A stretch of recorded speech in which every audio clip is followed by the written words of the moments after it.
꼭 부탁드리고 많은 응원 부탁드리도록 하겠습니다.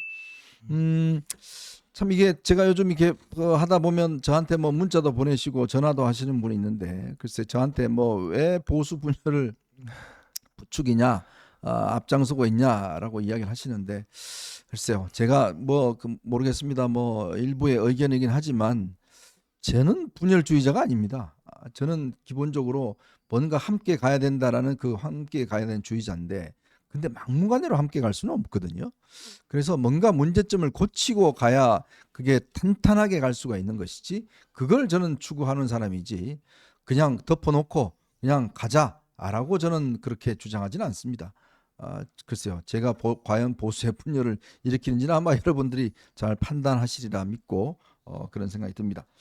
자 우선 대통령 지지율부터 한번 볼까요? 오늘 지금 한국갤럽이 매주 이렇게 지지율을 공표를 하고 있습니다만은 오늘 조사가 의미가 있는 게 이게 이제 지금 조사 시점이 어제 대통령 기자회견은 일부 들어갔습니다. 일부 들어가서 이게 뭐 완벽하게 반영된 건 아닌 것 같습니다. 그래서 일부 이제 포함이 됐고요. 지금 지난주에 저희가 19%를 기록을 했지 않습니까? 근데 이번 주에는 2%포인트 내려가서 17%로 내려갔고 아무래도 이제 이 TK 지지율은 이제 저번보다는 좀 낮았는데 이번에 좀 반등을 했습니다.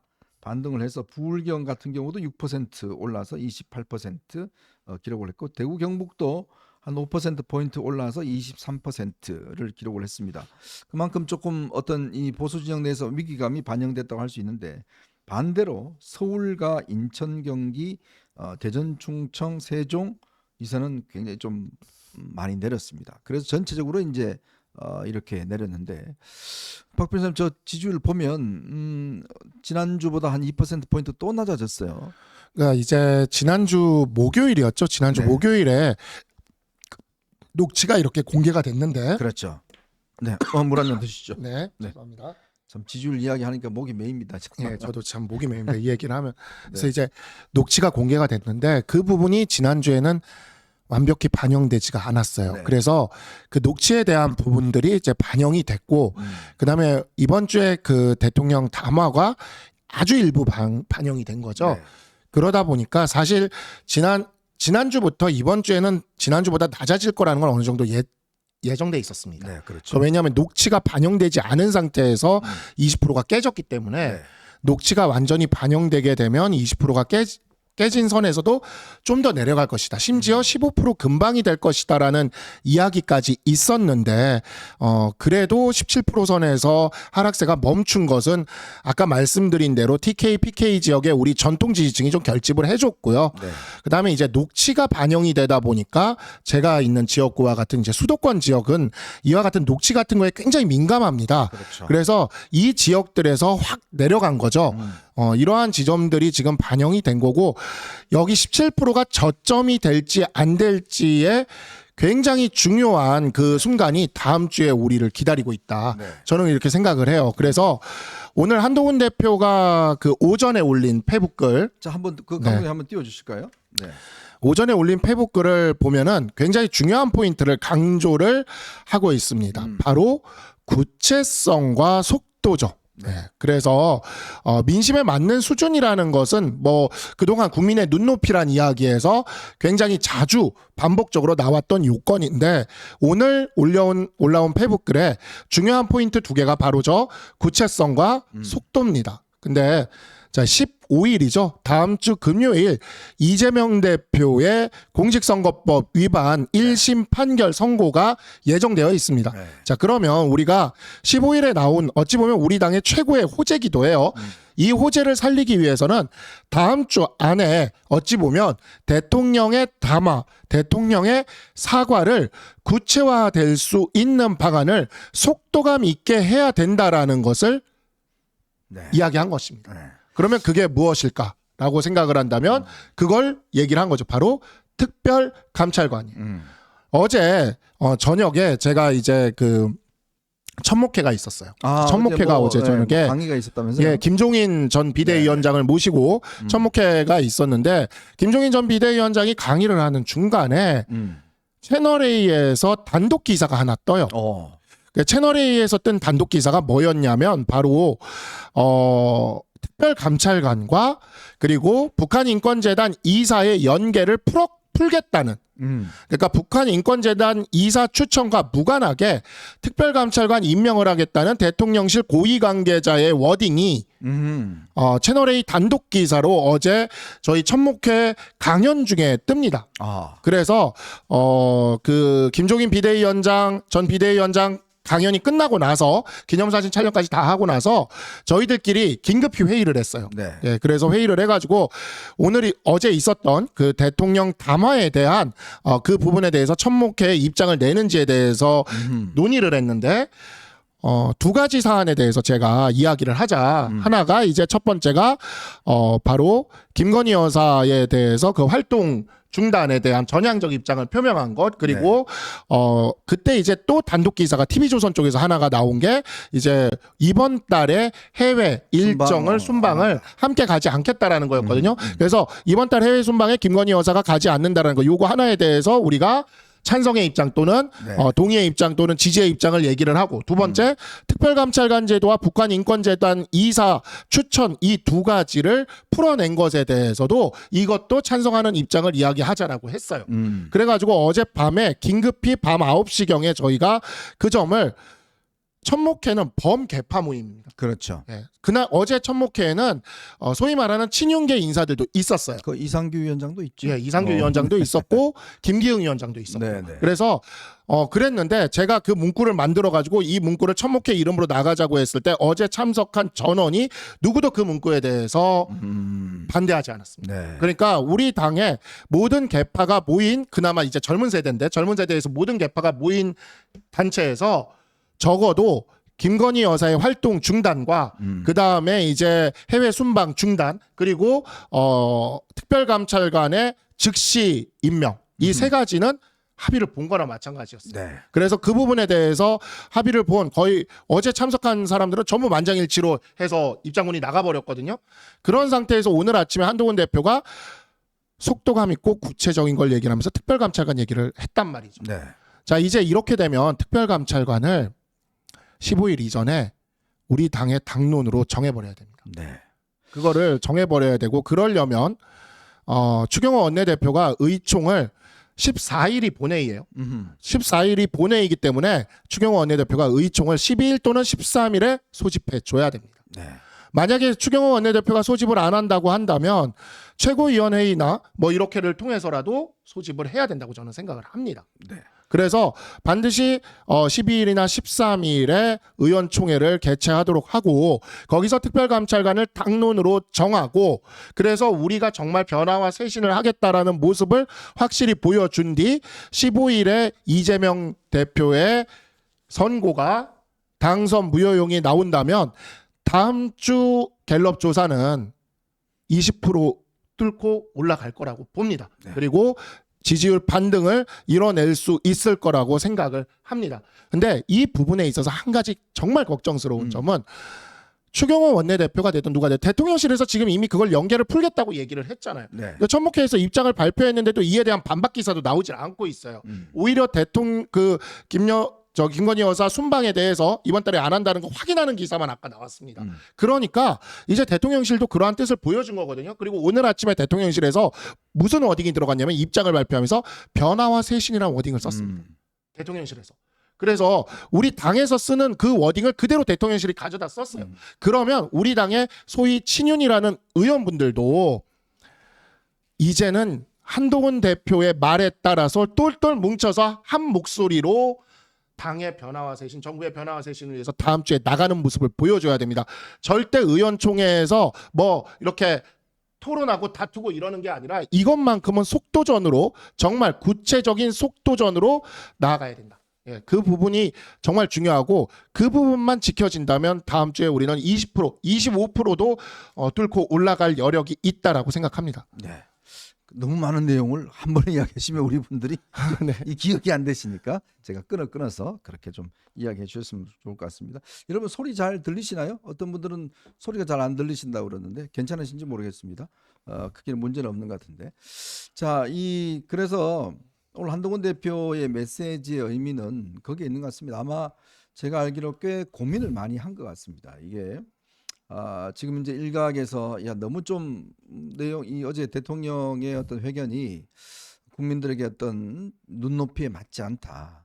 자 그러면 좀 이거를 세게 이제 반박을 해야 되지 않느냐라는 일각의 의견과 자 여기서 또 기자회견을 대통령이 그래도 힘들게 했는데 이거를 또 그냥 반박한다 그러면 또 이게 갈등만 더 커지지 않겠느냐. 막 그런 사이에서 아마 밤새 고민을 많이 했던 것 같아요. 물론 내용적으로 보면 이게 이제 그 비판할 지점은 많은데 감독님 제 마이크가 좀 작다는 분들이 있으니까요. 좀 지적을 부탁드리고 그런 의미에서 이제 그래도 당 대표로서 좀 더 통합적으로 화합적으로 가야 된다는 그런 의미에서 아까 우리 이제 박 변호사가 이야기해 줬듯이 문제는 이제 국민들에게 눈에 보이는 실천력이 문제다.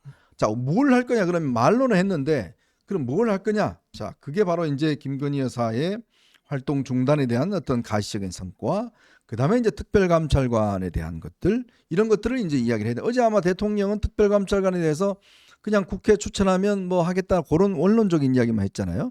그러니까 이제 아까 우리 그 채널A 보도 이야기했듯이 그 고리를 푸는 거지 않습니까?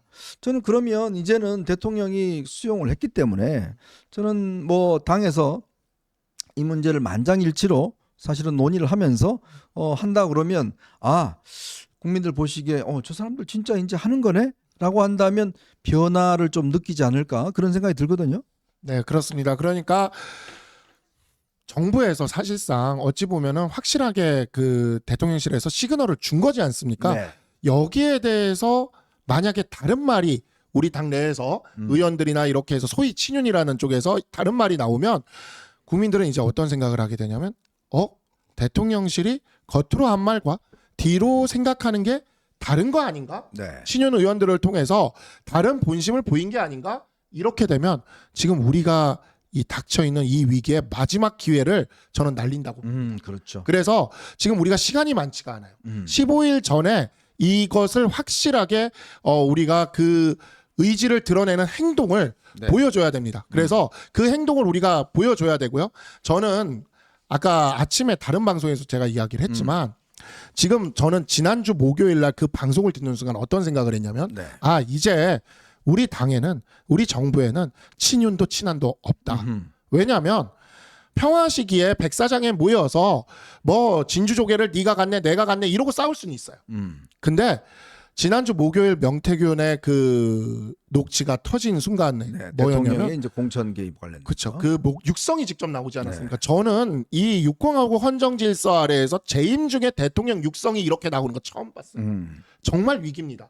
그게 내용이 어떻든 간에 일단 국민들이 받아들이는 충격 자체가 달라요. 왜냐면 처음이니까. 그래서 쓰나미가 온 겁니다. 쓰나미가 오면 서로 조개가지고 다툴 때가 아닙니다. 이제는 함께 똘똘 뭉쳐서 지켜내야 되고 그러한 지점에 있어서 대통령실이 변화의 어떤 의지를 보여줬고 한동훈 대표가 오늘 아침에 이 헌정 질서를 지키겠다라는 대통령이 임기를 마치도록 하겠다는 확실한 의지를 보여줬어요. 그리고 그를 위해 우리가 행동을 하겠다. 구체적이고 속도감 있게 하겠다. 속도가 굉장히 중요하거든요. 이 얘기를 했습니다. 그러면 이제는 정말 토달지 말고 당에서 똘똘 뭉쳐서 정말 하나가 돼서 그냥 한동훈 대표의 지휘 아래 가야 됩니다.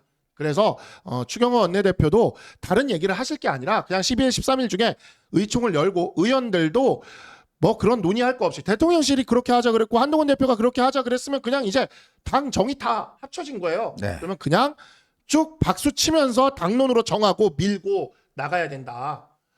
제가 그 어제 대통령 담화를 딱 보면서 2016년 11월 7일 조선일보 일면 탑 기사를 다시 봤어요.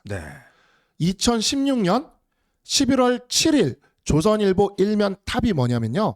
바로 우병우 전 민정수석이 검찰 수사를 받으면서 이렇게 팔짱을 끼고 있는 사실 기억나실 겁니다. 멀리서 이제 기자가 아마 망원을 찍었죠. 2016년과 17년은요. JTBC에서 나왔던 태블릿 보도에서 시작이 돼서 바로 조선일보 일면 탑의 그 기사로 그해 겨울이 진행됐습니다. 다들 기억하실 겁니다. 2016년 11월 7일부터 딱 8년이 지났습니다. 2024년 11월 7일에 대통령실 담화가 있었습니다. 네. 우리는 8년 전과 같지 않아요. 우리는 8년 전과 같이 이 상황을 똑같이 그렇게 끌고 나갈 수 없습니다. 어제 김종인 전 비대위원장 천목회에서 모셨습니다.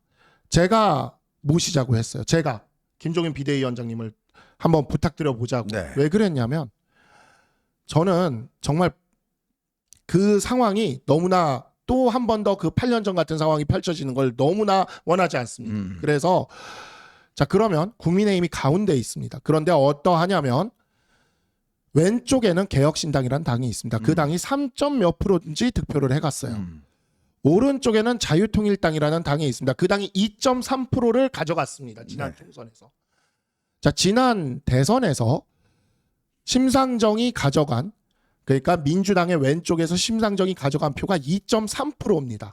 근데 우리는 현재 보수는 왼쪽으로 3점 몇 프로, 오른쪽으로 2.3%, 두 개를 합쳐서 약 5, 6% 정도의 퍼센트가 분열되어 있습니다. 현재 보수는 삼국지예요. 근데 이렇게 분열된 상황에서 헌정 최초의 육성이 공개되고 민주당이 190석에 가까운 의석을 가지고 조국혁신당과 함께 탄핵 공세를 밀고 들어오는데 우리가 2016년보다 유리한 게 뭐가 있습니까? 아무것도 없어요.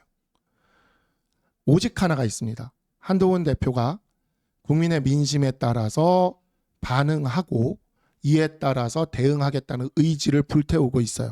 그리고 지금까지 그러한 부분에 있어서 대통령실과 뭔가 엇박자가 있었는데 적어도 어제 그 담화를 통해 대통령실도 어느 정도는 호응을 해줬습니다. 그러면 이젠 정말 친윤친한 개혁신당 자유통일당 뭐 할 거 없이 보수를 지지하는 모든 사람들은 2016년 같은 사태가 다시 일어나지 않도록 하나로 뭉쳐야 됩니다.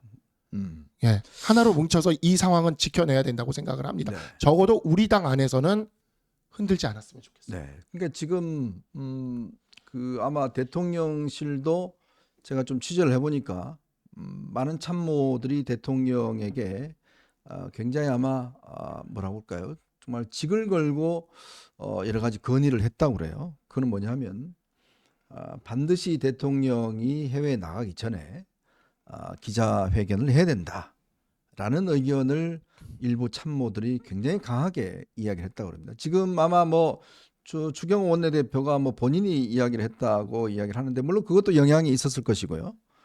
또 제가 알아본 바에 따르면 일부 참모들도 대통령님 이렇게 가시면 안 됩니다라고 아마 강하게 이야기를 했고 그게 이제 대통령도 이 상황 자체에 대한 위기 의식을 상당히 느낀 것 같습니다. 아마 저는 뭐 윤 대통령 스타일을 저희가 잘 알지 않습니까? 아는데 어제 윤 대통령이 참 이렇게 사과라는 말을 윤 대통령이 잘 하지 않습니다.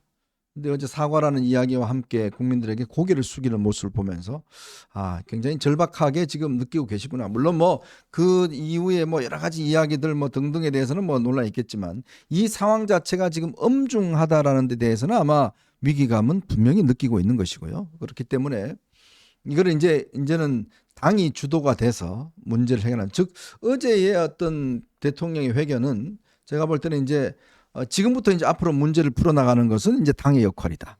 당이 이 문제에 대한 주도를 하고 당이 좀 더 국민들에게 자 이제 이렇게 하겠습니다. 솔직히요, 여러분 특별감찰관 그 사실 별거 아닙니다. 특별감찰관은요 그거 뭐 대단한 하지만 그 조직도 몇 개 없고 그냥 상징적인 차원의 문제가 있어요.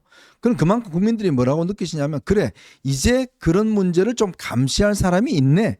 라는 것들을 아마 느끼시는 거기 때문에 이렇게 이야기를 하는 거고, 아마 야당이 응해주지 않을 가능성도 있어요.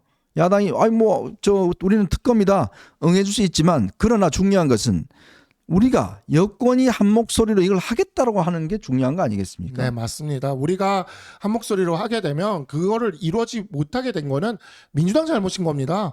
근데 우리가 분열되어 있으면 민주당은 우리한테 탓을 다 돌려요. 그리고 대부분의 중립적인 국민들은 국민의힘은 스스로를 개혁할 능력도 안 되는구나. 맞아요. 그럴 때 바로 치명적이죠. 밀고 들어오는 겁니다. 저도 약간씩의 차이들이 다 있고 저도 이 시간에도 소위 한동훈 대표를 비판하는 쪽의 사람들이 저한테 엄청나게 많은 문자를 보내고 있습니다. 뭐 다구리를 당할 생각이 있냐부터 시작을 해서 뭐 온갖 비하적 표현, 협박 다 당하고 있습니다. 예, 저 그래요? 진짜 문자 제가 몇 개 읽어드릴 수도 있는데 지금도 오고 있어요. 제 전화번호를 어떻게 아셨는지 저도 지금도 오고 제 있습니다. 전화번호도 누가 이야기했는지 그러니까 정말 신기하더라고요. 그래서 요즘 오는데 좀 이상한 것 같아요. 단 한마디도 제가 대응을 하질 않고 있습니다. 왜냐하면 지금 이 상황은 어떤 상황인지 아십니까? 6.25 때 북한군이 쳐들어왔어요. 그러면 대한민국 안에 있는 사람들이 러시아가 우크라이나를 침략해 왔어요. 그럼 우크라이나에 있는 사람들이 그동안에 약간의 차이나 이런 거를 가지고 우리가 분열돼서 싸워야 될 때가 아닌 거예요. 정말 저는 그게 너무나 그 여태까지 많이 안타까웠는데 그래도 대통령께서 이번에 저도 제가 이제 어제 2시에 MBC에서 방송을 해야 돼서 네. 처음에는 말을 듣는데 말로 들으니까 그 문제가 되는 짤에 나오는 그런 말들만 나오지 않습니다. 그렇죠. 그래서 그런 것만 귀에 나오길래 큰일 났다라고 생각을 했어요. 근데 나중에 그래서 안 되겠다 싶어서 전문 텍스트를 받아봤어요. 네. 그리고 텍스트를 읽으니까 이건 가능성이 좀 보인다. 가능성이 보인다. 그래서 이 부분들을 이렇게 얘기를 해야겠구나 라고 생각이 들었습니다. 그리고 저녁에 이제 그 북한 인권재단 이사와 연계를 풀겠다라는 것과 그 다음에 이번 달에 대통령 순방에 김건희 여사를 같이 가지 않겠다라는 기사를 보니까 됐다. 이 정도면 우리가 뭉칠 만한 거리가 나왔다라는 생각이 들었어요. 그래서 이런 부분들을 가지고 이제는 우리끼리 그만 싸워야 됩니다. 우리끼리 그만 싸워야 되고 제가 아까도 말씀드렸지만 2016년 11월 7일 조선일보의 그 기사가 우리의 그 정말 지난 8년간의 불행을 시작했습니다. 제가 이 얘기를 TV조선 가서 얘기를 했는데 정말 그러한 일 다시 반복하면 안 되지 않겠습니까? 예, 그러니까 한동훈 대표 분명히 이야기를 했어요. 헌정 질서를 지키겠다라고 지난 월요일에 최고위원회의에서 얘기를 했죠. 네. 헌정 질서를 어떻게든 지켜나갈 것이라고. 그리고 오늘도 페북글에 분명히 이야기를 했습니다. 대통령께서 이러한 점에 대해서 동의한다. 감독님 그 다시 한번 보여주실까요? 네, 네. 페북글 한번 보여주시죠. 네. 대통령께서 어제 현 상황에 대해 사과하고 인적 쇄신, 김 여사 활동 중단, 특별감찰관에 대한 조건 없는 임명에 대해 국민들께 약속하셨습니다라고. 이렇게 이 부분에 있어서 대통령과 한동훈 대표의 뜻이 같다라는 걸 분명하게 이야기를 했습니다. 이제는 적어도 우리 당 안에서는 뭉쳐야 됩니다. 우리 당 안에서는 한동훈 대표가 추진하는 것에 대해서 다른 이야기를 하시면 안 된다고 제가 꼭 좀 말씀드리겠습니다. 이 위기를 지나고 그 다음엔 다른 이야기를 해도 된다고 생각해요. 그게 건전한 당이죠. 하지만 이번 위기는 한동훈 대표를 중심으로 가져야겠다는 생각이 듭니다. 네. 그러니까 이게 참 그렇습니다. 어떤 이 문제를 만약에 우리가 뭐 끌려가듯이 아무 말도 못하고 당이 그냥 끌려갔다라면 아마 별 희망이 없고 또 국민들도 이제 마음을 접으셨을 것 같아요.